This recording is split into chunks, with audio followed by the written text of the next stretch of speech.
घर का खर्चा बड़ी मुश्किल से पूरा होता है, तो बच्चों को ईदी कहाँ से लेके दे, कपड़े कहाँ से लेके दे। आज 4 दिनों के यहाँ खड़े हैं, 4 दिन पैसे जेब में नहीं, ईद कैसे गुजारेंगे। वो तो कहेंगे कपड़े चाहिए, हमारे पैसे नहीं, कहाँ से लाएंगे, पुराने पहन लेंगे। भाईजान क्या बताएं, कारोबार है नहीं, हर बंदा अल्लाह की आस में बैठा हुआ है कि रोज़गार है नहीं, बच्चों के कपड़े क्या बनाएं, क्या करें, बच्चों की पढ़ाई को देखना पड़ता है, हर चीज़ को देखना पड़ता है। वह कभी हफ्ते में 1-2 दिहाड़ी लगी तो उसमें थोड़ा सा निज़ाम घर का चल गया, बस और क्या। गरीब बंदा यही सोच सोच के आधा हो जाता है कि काम धंधा है नहीं, बस सोचों में पड़ा रहता है।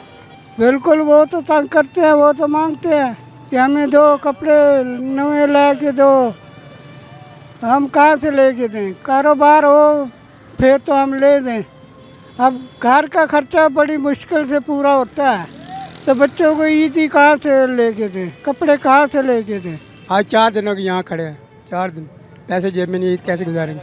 वो तो कहेंगे कपड़े चाहिए, हमारे पैसे नहीं, कहाँ से लाएंगे, पुराने पहन लेंगे। मजबूर है, क्या कर सकते हैं, किसी से मांग नहीं सकते, महंगाई तो डबल होगी। यहाँ पे काम नहीं है, महंगाई बहुत है, कोई लेने नहीं आता मजदूरों को। आज जुम्मा है, खड़े हैं, कोई भी नहीं आया। ईद आ गई है, बच्चों को कपड़े लेने हैं, पैसे नहीं हैं। आखिर हमने तो ईद के बारे सोचना है ना। कपड़े लाए तो दिवाएं या उन्होंने पेट भराएं। ये निगेबान राशन का जड़ा आख्या गया, तकरीबन MD चौक ते 300 मजदूर होंदा है।